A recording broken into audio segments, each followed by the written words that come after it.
আসসালামু আলাইকুম সুপ্রিয় শিক্ষার্থীবৃন্দ, আজকের ভিডিওতে আমরা ফিজিক্সের একটি গুরুত্বপূর্ণ অনুধাবনমূলক প্রশ্ন শিখব। তো সেটা পড়তে দেওয়া আছে। প্রশ্নটা হলো, বস্তুর ওজন পৃথিবীর বিভিন্ন স্থানে বিভিন্ন রকম হয় কেন? তো চলো এখন আমরা এটা এক্সপ্লেন করি। দেখো, আমরা বস্তুর ওজন ডাব্লিউ সমান জানি কি এমজি। তো এম হলো বস্তুর ভর, জি হলো অভিকর্ষ ত্বরণ। কিন্তু পৃথিবীর যেখানেই যাও, যে দেশেই যাও, যে অঞ্চলেই যাও না কেন, বস্তুর ভরটা কখনোই চেঞ্জ হবে না। বস্তুর ভর কি কখনোই পরিবর্তন হবে না। তার মানে কি, দেখো, যদি এটা কনস্ট্যান্ট থাকে তাহলে কি ডাব্লিউ সমানুপাতিক জি। তার মানে কি বস্তুর ওজন অভিকর্ষ ত্বরণের সাথে সম্পর্কিত। তার মানে কি সমানুপাতিক চিহ্ন, তাহলে কি হয়, ওজন যদি অভিকর্ষ ত্বরণ বাড়ে ওজন বাড়বে, বস্তুর ওজন বাড়বে। অভিকর্ষ ত্বরণ কমলে বস্তুর ওজন কমবে। এখন দেখো, অভিকর্ষ ত্বরণ কীভাবে বাড়বে, আমরা কীভাবে বুঝবো? তো দেখো, আমরা জানি কি অভিকর্ষ ত্বরণ g equal to G M by R square. এখানে জি হলো মহাকর্ষীয় ধ্রুবক, আর এম হলো পৃথিবীর ভর, আর আর হলো পৃথিবীর ব্যাসার্ধ। তো এই মহাকর্ষীয় ধ্রুবক আর পৃথিবীর ভর এ দুটাও কি কনস্ট্যান্ট, পরিবর্তন হয় না। কিন্তু পৃথিবীর ব্যাসার্ধ কি কনস্ট্যান্ট না। তার মানে দেখো, এখানে কি দেখা যায়, স্কোয়ার। তার মানে কি ব্যস্ত অনুপাতিক সম্পর্ক থাকলে আমরা কি জানি, যদি পৃথিবীর ব্যাসার্ধ বাড়ে অভিকর্ষ ত্বরণ কী হবে, কমবে। আর পৃথিবীর ব্যাসার্ধ যদি কমে তাহলে অভিকর্ষ ত্বরণ বাড়বে। এখন দেখো, এখানে একটা পৃথিবী চিত্র অঙ্কন করা হয়েছে। আমরা কি জানি, পৃথিবী সম্পূর্ণ গোলাকার না।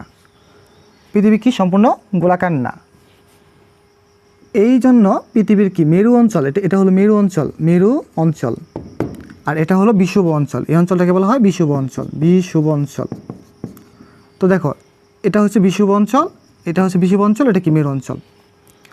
তো পৃথিবী সম্পূর্ণ গোলাকার না হওয়ায় এর ব্যাসার্ধও সর্বত্র কি সমান না। এই মেরু অঞ্চলে পৃথিবীর ব্যাসার্ধ কি সবচেয়ে কম, পৃথিবীর ব্যাসার্ধ সবচেয়ে কম। আর এই বিষুব অঞ্চলে পৃথিবীর ব্যাসার্ধ কি সবচেয়ে কি বেশি। তাহলে দেখো, ব্যাসার্ধ যদি কম হয় তো এখানে কি হবে, জি সবচেয়ে বেশি হবে না। জি মানে অভিকর্ষ ত্বরণ কি সবচেয়ে বেশি হবে না, সবচেয়ে বেশি। তো এই সম্পর্ক থেকে আমরা আরেকটা জিনিস দেখি, যদি আর বেশি হয়, মানে পৃথিবীর ব্যাসার্ধ বেশি হয়, তাহলে কি জি সবচেয়ে কম হবে।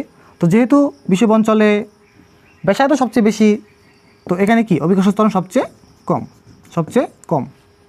তো দেখো, এখানে মানটা আসলে সবচেয়ে বেশি যে মানটা, সেটাও আমি উল্লেখ করে দিচ্ছি। এটা হলো 9.83 মিটার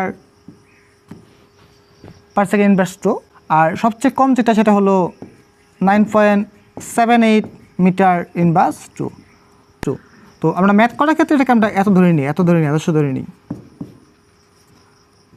9.8, এটা আদর্শ ধরে নিই। তাহলে দেখো, এতটুকু সামারি থেকে আমরা কি বুঝলাম, যেখানে ব্যাসার্ধ কম সেখানে অভিকর্ষ ত্বরণ বেশি, আর যেখানে ব্যাসার্ধ বেশি সেখানে অভিকর্ষ ত্বরণ কম।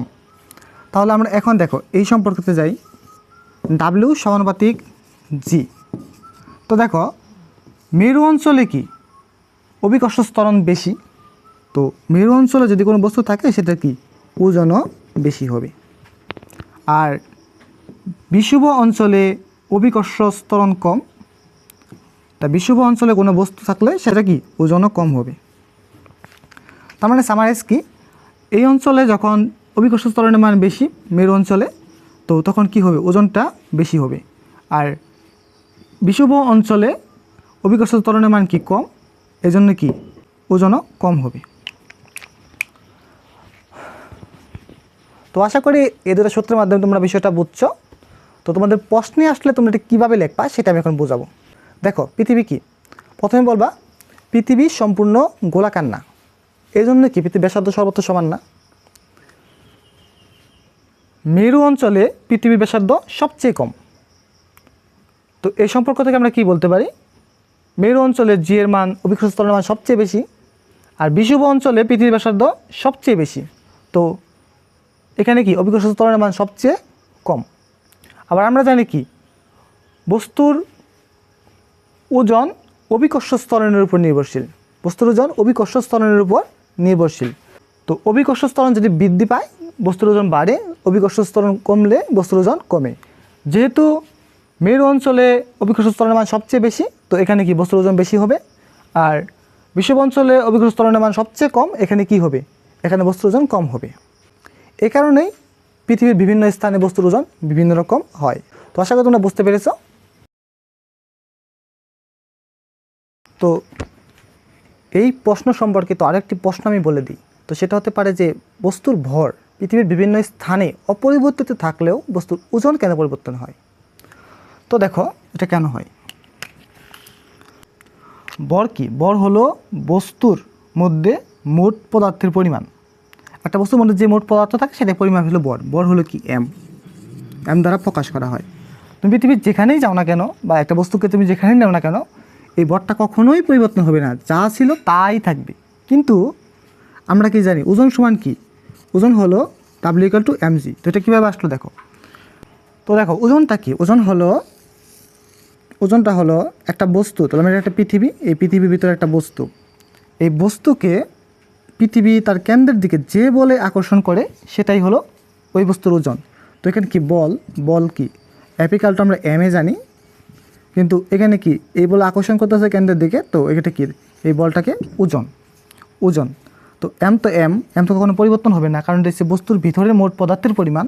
আর জি কেন্দ্রের দিকে আকর্ষণ করবে, আর এ কেন্দ্রের দিকে এই বস্তুকে আকর্ষণ করবে, সেটা হলো কি, সেটা হলো অভিকর্ষ ত্বরণী।